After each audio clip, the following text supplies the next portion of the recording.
my name is Lizzie Christian and I am a printmaker based in Minneapolis. I have a small business run by me, Lizzie. It's called Rare Press, and I do printmaking, I do painting, I do clay, I do everything because I just, can't stick to one thing. So I'm gonna show you today a really fun project using a bunch of really fun Speedball materials, including this easy to carve rubber. We're going to make some emoji stamps, which you can use for any purpose. So first you will need a block of Speedy Carve rubber. I'm using the 4x6 block. It may not look that big, but you can get a lot out of this block, especially for doing small stamps like we are today. This is the perfect size. You'll need some scratch paper. This is just straight up printer paper.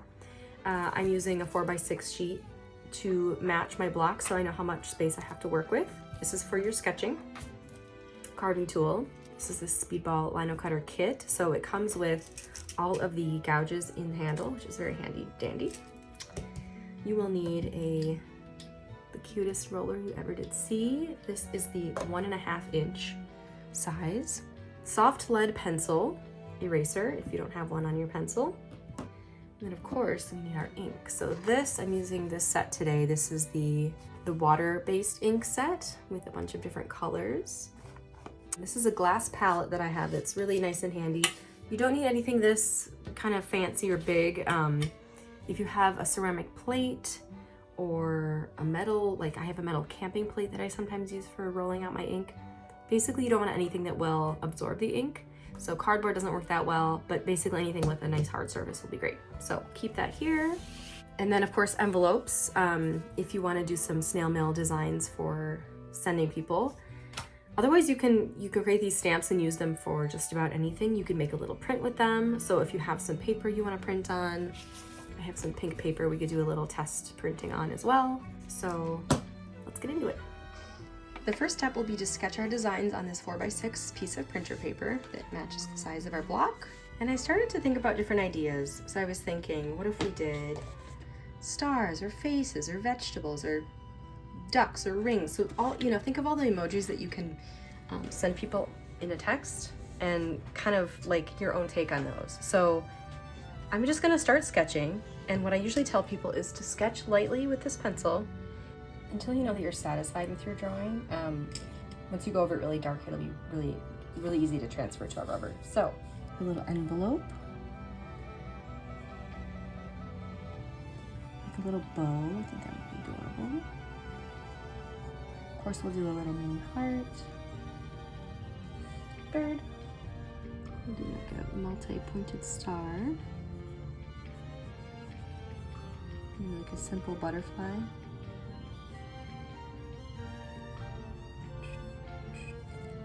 Simple cat face. We'll just do 2 dots for eyes and make it really easy. Mushroom.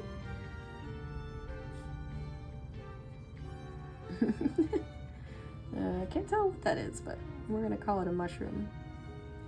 Okay, so I'm happy with these, so I'm gonna go in now and go over nice and dark. Well, instead of the moon, we'll do a little text so I can show you what that looks like. We'll just do a little hello.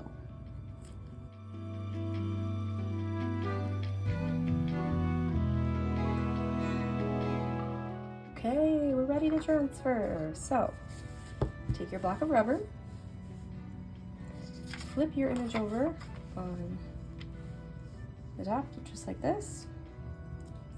And then with one hand, make sure you're holding the paper exactly in place. You don't want to move it around at all. You're gonna take the handle end of your tool and just swipe over. And as long as you're holding this in place, you can peek and make sure it's working. Looks like it's working great. So now, if there are any sort of fuzzy or hazy spots, we can go right in with our pencil. The great thing about this rubber is that the pencil works really smoothly on it. So it's no problem to just go in and fix any little fuzzy spots. So as you're kind of designing your emoji blocks, you'll want to think about positive space versus negative space. So you're thinking about which areas you want to carve away and which areas you want to keep raised up and those areas raised up will get inked, right? So for example, in this little bird, you could do a black bird where just the eye is carved away, or you could do a white bird where you leave the eye raised up and it gets inked. So you'll have to just kind of think about that. I'll show you, as we get carving, I'll show you more what I mean, but it's one of those things that even after being a printmaker for 10+ years, it still hurts my brain a little bit, I'm not gonna lie. I am going to start with the #1 gouge, which is the smallest one in this set. And all you have to do is kind of loosen this top part here. You don't have to take the whole thing off. If you do, the pieces will come out and it's kind of a puzzle to put back together, but basically it should just slide right in there and then you can tighten it and it's good to go. So we'll keep these out for further use later. And for most prints, when I'm teaching a workshop or telling people how to start their block, I typically recommend using the #1 to do all of the outlines first and then going in and doing the bigger areas later. So for example, I'll do outlines of everything here, and then obviously some of this space will have to come away, so I'll use the bigger tool for that. So we're just gonna go right in and start with our envelope first. So here you can see I'm turning the block with my non-dominant left hand while I'm carving with my right hand. So that allows me to kind of move seamlessly without having to turn my right hand in any weird, uncomfortable position. So we'll go back after this and carve away in here and in here, but we'll just continue with the outlines for now.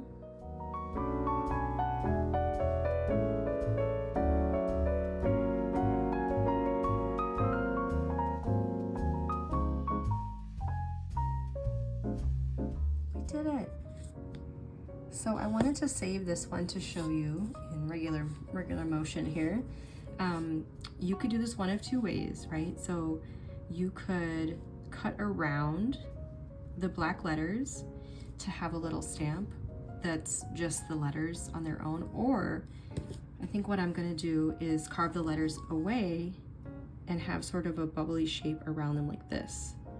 So it's basically, like I said before, the positive versus negative. You're trying to figure out if you want, in this case, the hello to be black or inked, or white, uninked. So in this case, I'm gonna do, the letters will be white inside this sort of black little bubble. You can see how I'm just turning the block the whole time. For the eyeball, I'm just gonna do like a little scoop like this. Doop. There we go, easy peasy. Same for these eyes. Scoop, scoop. And if I print that later and I don't like the shape of the eyes, I can always go back in and kind of adjust, but I think that should be fine. A little smile. So when you're carving like this, you want to almost be sort of skating along the surface. You're not wanting to gouge in like this. It's easy to get your tool stuck and you can kind of mess up your image. So try to focus on using your pointer finger and kind of pushing like this. To me, that's the easiest way to get a nice clean line. So maybe for the cat, I'll show you the opposite way. So you notice for all of these, like the bird face, the smiley face, all that, I'm carving the details away instead of carving around them. So in this case, why don't we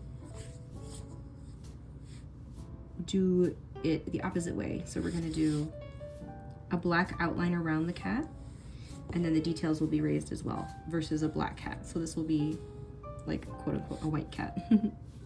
A cat that doesn't have ink on its fur, but its eyes and its whiskers are inked. It looks like a little guy with a mustache, not really like a cat, but okay. So this is tricky. I mean, we're working small here, so I'm kind of like, you know, this isn't precise. Doing my best to make the general shape of whiskers, but because it's so tiny, it will look a little bit different, and that's okay. Okay, so you can see how we're gonna carve all this away back here, and the eyes and this, and the whiskers, and then the outline will be raised up. All right, so all of the detail work is done, so we'll go in now and take away some of these bigger areas. I'm gonna use the #5, which is the big scooper tool. I'm just gonna slide it in where it fits, tighten it up, and here we go.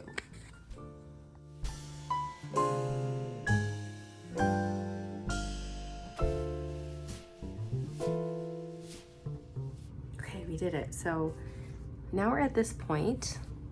I've carved around everything and we're getting ready to cut them apart. So we'll go in now, we'll carve them all apart, and then we can start test printing. Yay. Okay, so inside the handle end of your carving tool is this X-Acto cutting tool, which comes in really handy. I also just have like a little mini box cutter here that is basically the same exact purpose. And I'll just use that. So I just have a piece of cardboard down just to kind of keep things from getting sliced, but we'll go in, kind of carve around stuff, and you know, I'm looking at it now and I probably could have fit a few more stamps in here. I just wanted to make sure there was enough space so that each one would be grabbable like this.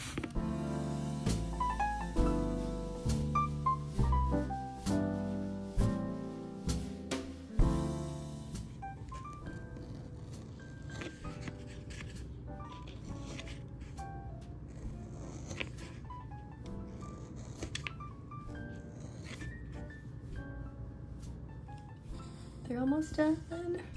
We have a lot of scraps over here, but we have 18 adorable emoji stamps, and I'm gonna go in and just tidy them up a tiny little bit. I might use the number 5 gouge again. Some of those edges are just a little untidy.